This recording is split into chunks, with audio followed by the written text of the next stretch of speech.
తాకట్లో ఉన్న మీ బంగారాన్ని విడిపించి ఆ రోజు ఆన్లైన్ రేటుకి కొంటాం. Sharma gold company. నమస్తే గురుగారు. శ్రీమాత్రే నమః. శ్రీమాత్రే నమః. గురు మే 15 నుంచి మారిపోతున్నాడని రకరకాల వార్తలు వస్తూ ఉన్నాయి. మరి వాటి ఇంపాక్ట్ వివిధ రాశుల మీద ఎలా పడుతుంది? ముఖ్యంగా మన అక్షయ తృతీయ వస్తుంది కదా. సో ఈ రోజు చాలా చాలా మంచి రోజు అని మీ నోటనే నేను విన్నాను. సో వివిధ రాశుల వారు ఈ రోజుని ఎలా సద్వినియోగం చేసుకుంటే, ఎలాంటి పరిహారాలు చేసుకుంటే కొంచెం అయినా వాళ్ళ లైఫ్లో చేంజెస్ వచ్చి ఒక శుభప్రదంగా ముందడుగు వేయచ్చు ఈ సంవత్సరం అంతా అంటారు? శ్రీ గురుభ్యో నమః. శ్రీమాత్రే నమః. అయి జగదంబ కదంబ వన ప్రియవాస విలాసిని వాసరతే శిఖరి శిరోమణి తుంగ హిమాలయ శృంగ నిజాలయ మధ్యగతే మధు మధురే మధు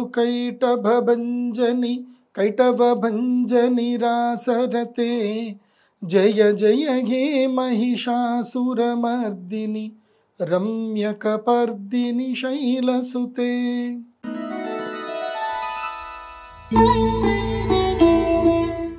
మరి మేషరాశి నుంచి స్టార్ట్ చేద్దామా గురుగారు? మేషరాశి వారికి ఎలా ఉంటుంది, ఏం పరిహారం చేసుకోవాలి? మేషరాశి ఈ సంవత్సరము టాప్ 11 పొజిషన్లో అంటే 11వ స్థానంలో ఉండేది ఎవరు అంటే మేషరాశి. ఎప్పటి వరకు అంటే మే 15 ఇప్పుడు ఆల్రెడీ స్టార్ట్ అయింది. ఇది మొన్న ఏప్రిల్ 30th నుంచి స్టార్ట్ చేసి ఒక అక్టోబర్ నవంబర్ వదిలేసి మిగతా 1 year టైం మొత్తం కూడా మేషరాశి వారు నంబర్ 11 పొజిషన్లో ఉంటారు అక్టోబర్ వరకు. అక్టోబర్ నవంబర్ నంబర్ 12 పొజిషన్కి వెళ్ళిపోతారు. వరస్ట్గా ఉంటుంది అక్టోబర్ నవంబర్ మేషరాశి వారికి. సో ఈ సంవత్సరం మేషరాశి వారికి మేజర్ చెప్పాను కదా, మేజర్గా మనకు సపోర్ట్ చేసే గ్రహం ఈ ఇయర్ మొత్తం. ఇంకో శని గ్రహం గురించి చెప్పలే, 2.5 సంవత్సరాలకు ఒకసారి మారుతాడు ఆయన.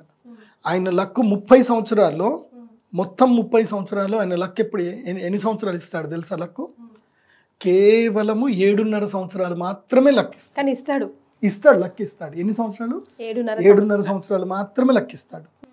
కానీ అందులోపల కూడా 30 సంవత్సరాల్లో 7.5 సంవత్సరాలు ఉన్నది మొత్తం లాక్కుంటాడు. ఉన్నది మొత్తం లాగేసి రోడ్డు మీద నిల్చోబెడతాడు. సో ఆయన 7.5 సంవత్సరాల్లో మనం ఒక బిల్డింగ్ అనుకుంటే 30వ ఫ్లోర్లో వెళ్ళి కొంచెం నిల్చోబెట్టి లాస్ట్కి ఏం చేస్తాడు అంటే 30 ఫ్లోర్కి నిల్చోబెట్టి నూకేస్తాడు ఇంకా. సో అంటే 11వ స్థానంలో వచ్చినంతసేపు బాగా చూసుకుంటాడు. పోయిన సంవత్సరం అంతా మేషరాశి వారికి బాగుండే, 11వ స్థానంలో శని ఉన్నాడు కాబట్టి. ఈ సంవత్సరం 12th ప్లేస్లోకి శని వచ్చేసాడు కాబట్టి వీళ్ళకి ఏలినాటి శని స్టార్ట్ అయింది. సో ఏం చేసిండంటే బిల్డింగ్ మీదకి కిందికి దూసేసాడు. ఇప్పుడు అంతా ట్రావెలింగ్లో ఉన్నారు, ఇంకా భూమికి రాలేదు. సో మే 15 తర్వాత ఇంకోసం అంటే గురువు అప్పటిదాకా బెనిఫిటెడ్గా ఉంటాడు కొంచెం. మే 15 దాటింది అని అంటే అప్పుడు వాళ్ళకి గ్రౌండ్ని రీచ్ అయ్యే టైం స్టార్ట్ అవుతుంది. అప్పుడు దవేళ్ళని దెబ్బలు దాకి ఇంకా స్టార్ట్ అవుతుంది. అది మళ్ళీ 30 ఫ్లోర్లు ఎక్కాలరా అని చెప్పేసి అని start from scratch. Yes. So మేషరాశి వారికి ఈ సంవత్సరం గడ్డు కాలం, టైం బాగలేదు. కాబట్టి మేషరాశి వారి ఈ సంవత్సరం ఏంటంటే తిన్నామా, పడుకున్నామా, తెల్లారిందా, వేరే ఏ జోలికి వెళ్ళకూడదు. తిన్నామా, పడుకున్నామా, తెల్లారిందా, ఏం జోలికి వెళ్ళదు. కొత్త పనికి వెళ్ళకూడదు, ఎవరితో ముచ్చట పెట్టకూడదు. సడన్గా ఒకడు ఫోన్ చేస్తాడు, ముచ్చట పెడతా ఉంటారు, ఏదో ముచ్చట చెప్తారు, అందులోపల వాళ్ళు ఏదో ఆఫర్ ఇస్తారు, మీరు నో చెప్పలేని ఆఫర్ వస్తుంది. ఆ తర్వాత జీవితంలో ఇంక అందరికీ బాగున్నావా అంటే ఏమో నో నో నో. మీరు ఇక్కడ నో చెప్పకపోతే జీవితాంతంలో అన్నిటికీ మీకు అందరూ నో చెప్తారు. ఒక అర్జెంట్గా ఒక 10,000 అవసరం ఉంది పంపిస్తావా అంటే నో అన్న వర్డ్ వినిపిస్తుంది. ఇంకా ఇది 30 ఏళ్ళు నో సౌండ్ వినిపిస్తుంది. ఈ సంవత్సరం మీరు కనుక నో చెప్పకపోతే 30 ఏళ్ళు మీకు అందరు నో చెప్తారు ఇంకా. కాబట్టి మేషరాశి వారి ఈ సంవత్సరం ఏంటంటే నిమ్మకు నీరెత్తినట్టు ఉండాలి. ఎవ్వరు పొగిడినా పట్టించుకోవద్దు, తిట్టినా పట్టించుకోవద్దు. Okay, no reaction. టైం బాలేదని చెప్పేసి లో ప్రొఫైల్ మెయింటైన్ చేయాలి. అంతే, లో ప్రొఫైల్ మెయింటైన్ చేయాలి. అజ్ఞాతవాసం లోపలికి వెళ్ళిపోవాలి. మేషరాశి వారు క్వైట్గా ఉండాలి అంతే. మెయిన్గా అహంకారం జోలికి వెళ్ళకూడదు. నేను నేనే అని మర్యాద రామన్నలాగా పోజులు కొట్టొద్దు. ఏంటి మర్యాద, నాకు ఈ మర్యాద ఇవ్వలేదు.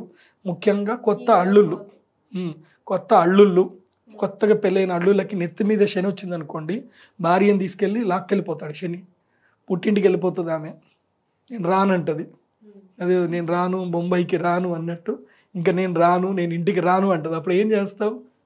అది. సో ఆ పరిస్థితులు వస్తాయి కాబట్టి మేషరాశి వారు ఈ సంవత్సరం ఏం చేయండి అంటే, మీకు అక్షయ తృతీయకి నేను రమ్మని కూడా చెప్పను, వద్దు అని చెప్తా. మీరు అక్షయ తృతీయకి రావద్దు.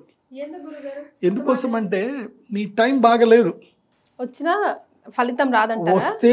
వచ్చినా రావచ్చు, కాకపోతే ఏంటంటే పాజిటివ్ ఎనర్జీస్ అయితే రావు, కానీ నెగిటివ్ ఎనర్జీ రాకుండా మాత్రం ప్రొటెక్షన్ ఇస్తాం. సో నేనేమంటానంటే మేషరాశి వారు మీరు వెయిట్ చేయండి, మీ లైఫ్లో వెయిట్ చేయండి. ఎందుకోసం అంటే రారు వాళ్ళు, మేషరాశి వాళ్ళు రారు, నేను రమ్మని చెప్పినా రారు. ఎందుకోసం అంటే శని ఇక్కడ కూర్చుంటాడు, నెత్తిమే కూర్చుంటాడు. ఇప్పుడు ఎందుకురా పూజకి వెళ్తావు అని మైండ్ చెప్తుంది అనమాట. ఇప్పుడు అక్కడికి వెళ్తే ఆ డబ్బులన్నీ వేస్ట్ అయిపోతాయి, ఎందుకు ఆ డబ్బులు పెట్టకు, ఇటు ఖర్చు పెట్టుకో, అటు ఖర్చు పెట్టుకో, ఇలా మైండ్ సెట్ డైవర్ట్ చేస్తూ ఉంటుంది. కాబట్టి మేషరాశి వారు ఏంటంటే నెగిటివ్ టైం ఉంది కాబట్టి మీకు నేను చెప్పేది ఏంటంటే ఆంజనేయ స్వామి దేవస్థానానికి అయితే రెగ్యులర్గా వెళ్ళండి, ఆంజనేయ స్వామికి మంచిగా ప్రదక్షిణ చేయండి, హనుమాన్ చాలీసా ప్రతిరోజు చదవండి. హనుమాన్ చాలీసాలో ప్రతి ఒక్క మంత్రము దివ్య మంత్రం. నేను ఈ సంవత్సరం మేషరాశి వారికి హనుమాన్ చాలీసా చదవనే చెప్తాను. ఆంజనేయ స్వామి ఉపాసన చేయండి, హనుమాన్ చాలీసా చదవండి. వీలైతే ఒకసారి తిరుమల కొండ ఎక్కండి, తిరుమల కొండ ఒకసారి చక్కగా ఎక్కండి. వెంకటేశానమో శ్రీనివాసానమో, వెంకటేశానమో శ్రీనివాసానమో, ఈ నామముతో 7 కొండలు ఎక్కండి. 7 కొండలు ఎక్కి ఆకాశ గంగలో స్నానం చేయండి. సో ఇలా ఈ సంవత్సరం మేషరాశి వారు వెళ్ళండి. అయితే మీకు స్పెషల్ ఇన్విటేషన్ అయితే లేదు అక్షయ తృతీయకి, వస్తే రండి, రాకపోతే మీ ఇష్టం. రైట్. సో మేషరాశి వారికి అయితే గురుగారు రెడ్ ఫ్లాగే ఇచ్చారు ప్రస్తుతానికి.